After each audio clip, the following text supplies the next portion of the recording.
Alright, hello and welcome to a video. I didn't actually think I was going to make this, but here we are, talking about 7.0 PTS and giving you some tips on how to get into maxing out your character, getting all the things that allow you to progress really fast. So PTS is live for 7.0, at least most of 7.0. That doesn't include any of the new story content or spoilers, but includes a lot of new systems. If you want, you can hop in, you can make a brand new character, you can start from scratch, and this doesn't necessarily apply to you, although it might, because you might want to still level up anyways to be able to play the story with a higher level character. But yeah, let's hop in, let's show you some of the things that you can do to maximize your time on the PTS. So the first thing that you're going to want to think about is, do you want to copy a character over or create a new character? So they do have the option now, if you log into your Star Wars account on the website, you can take an existing character and you can copy them onto the PTS, which is really great. You can move over augments, the conquest tokens, other useful things that you want, whether that be gear related or crafting materials or just something else in general, and then you get a bunch of benefits from moving them over. They are going to load in as a level 75, as you can see right here, and I'm on Tython just to show you whether you have a new character or not. There is a droid that gets you to the fleet. This is on the Republic side, obviously, if it's Tython, so there's always going to be a droid at the starter planet really close to where you initially start that's going to take you to fleet. Now on the Republic side, there still is a droid in the combat section of fleet that you can use to level yourself up and get some stuff, but on the Imperial side they've taken away this droid and you're going to have to go to a Destin instead. So as you can see, you click on the droid and it says, I'll give you some stuff to help you get started on the PTS. And right there, see, level 80, got some stuff. There's some vendors here, all of them are pretty much useless. I always tend to forget I'm using an ultra-wide monitor and making sure I pull everything so it's visible on the windows. Sorry about that. As I said, Imperial side doesn't have this option. So what you can do on the Imperial side is you're not going to be able to level up a brand new character who doesn't have a ship yet. What you can do on the Republic side, you're level 80, you can go into chapters and you can launch chapter 1 of Knights of the Fallen Empire. You're going to have to launch it a couple times, just a little bit glitchy, and then it will unlock your ship for you.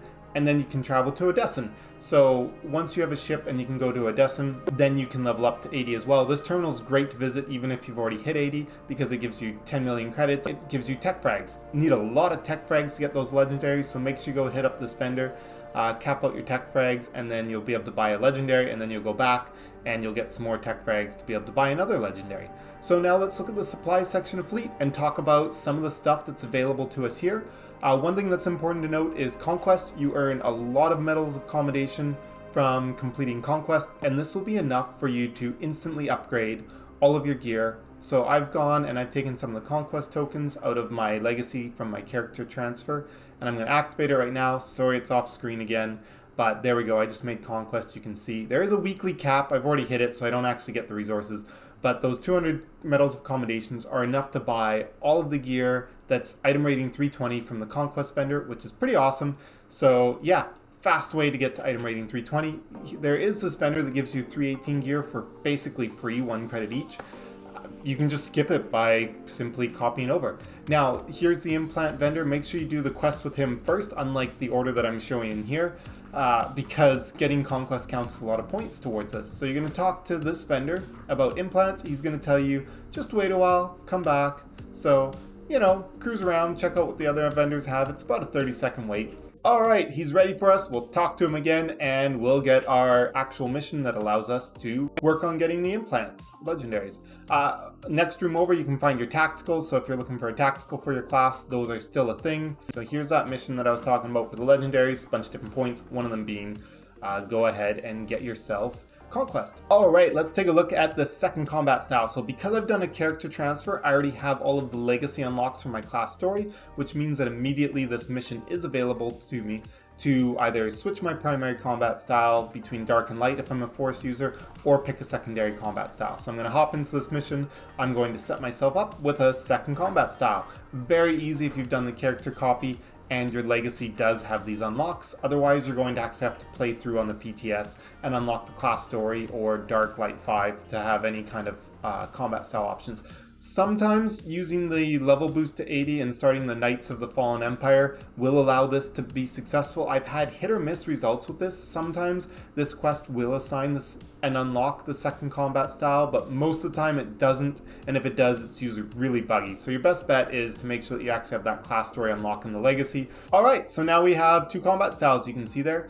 This is the ability tree. You want to go through and you want to pick the different abilities, so there are going to be some differences here. And then loadouts. How are loadouts going to work? Well, they save all of your ability tree choices, and everything's auto-save. So if you want to make another loadout with another class, discipline, whatever, make sure that you actually create a new loadout first. It will be a copy of everything that you currently have right now, and then you can go ahead and you can go pick your other spec, change everything around, and once that loads, then you can choose the actual discipline you want. You can see all the abilities and the buttons and everything change on my quick bars. One thing to note that's really important is there are a lot of weird glitches and bugs with certain things not properly being removed from the ability bar, or they have icons that share between different choices in the skill tree and stuff, so it can create some weird glitches. If you are finding that you're not having things properly update between the different loadouts, look for the items that are causing you grief and move them around. So now let's talk about how we're going to get gear really fast on the PTS, other than the 320 gear, which is super awesome fast. So if you want to start working on upgrading your gear and getting the resources, you go to the terminals in the combat section. There's the PvP mission, there's the operation missions. Not all of them will give you the same rewards. Make sure you take a look and see what you're getting from those missions. PvP, I've heard that the crates are bugged. I'm not totally sure. And then there's also going to be other weekly missions for uprisings, as well as there's missions for flashpoints, which I have, so that's why we're not seeing them on the terminal. The weekly missions in general, the ones that give an actual crate, what they do is you open up that crate, it looks for the lowest item rating piece you currently have equipped, and if there's a tie, it just picks one of them randomly and it upgrades it to that type of gear, whether it's a flashpoint crate, an operation crate, or master mode flashpoint, etc. Now if you want to keep upgrading your conquest gear, this you don't actually get individual pieces that upgrade you. What you do is you want to look on the list of heroic missions, and you want to look for the heroic missions that actually have a weekly. Uprisings also count towards this as well. You don't get a crate, you just get a slightly larger amount of the resource that's used to upgrade them at the vendor. So aquatic resource matrixes, medals of commendations are the way that you upgrade gear when you're doing the conquest track. So if you want to be farming them, what you do is you go in, you pick up a weekly for the heroics, and you pick up however many heroics you need to complete. You go and you do that weekly mission, and there's a nice little glitch right now on the PTS that's going to help you out immensely. As soon as you complete that weekly mission for the heroic, go back in, pick up the mission again, and keep doing it, and it'll auto-complete multiple times in a row, so you can get all 3 completions super fast without actually having to do it. And then also there's the daily areas, so you can go do Section X Black Hole. Using the activity finder window is the only way I was able to find those missions to do them. Those ones I can't seem to repeat, it just seems to be a one-off and done, but that is another option. Really though, doing these heroics on the planets is going to boost you the fastest by going through, completing them all, and then making sure you go back and pick up the weekly and let it just keep auto-completing. However that bug is working, I don't really care. As long as it's working, it's awesome to get those resources extra fast. Upgrade. Just upgrade wherever you can and just work on that. Just remember though that if you convert all of your conquest pieces to non-conquest pieces, you can't keep upgrading them anymore. So just be very mindful of that. Make sure that you do have some pieces that are conquest gear so you can keep upgrading them. I hope you liked this video. I hope you found it very useful and helpful. Again, just to summarize the main things is, if you can, character transfer one of your characters over to the PTS from live, going to make a huge difference. It copies your legacy and legacy unlocks so that it makes it easier to do stuff, and bring over things like augments, augmentation kits if you have extras, your conquest tokens that allow you to instantly get conquest, med packs, adrenals, stims, any of those kind of things you want. The gear itself doesn't matter.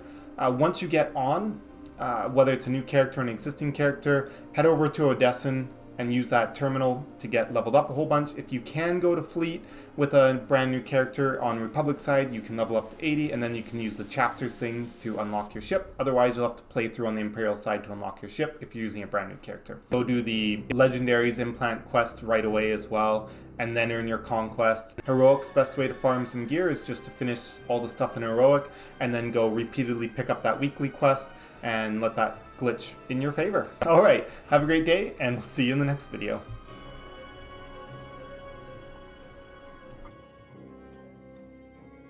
Feels so much weaker.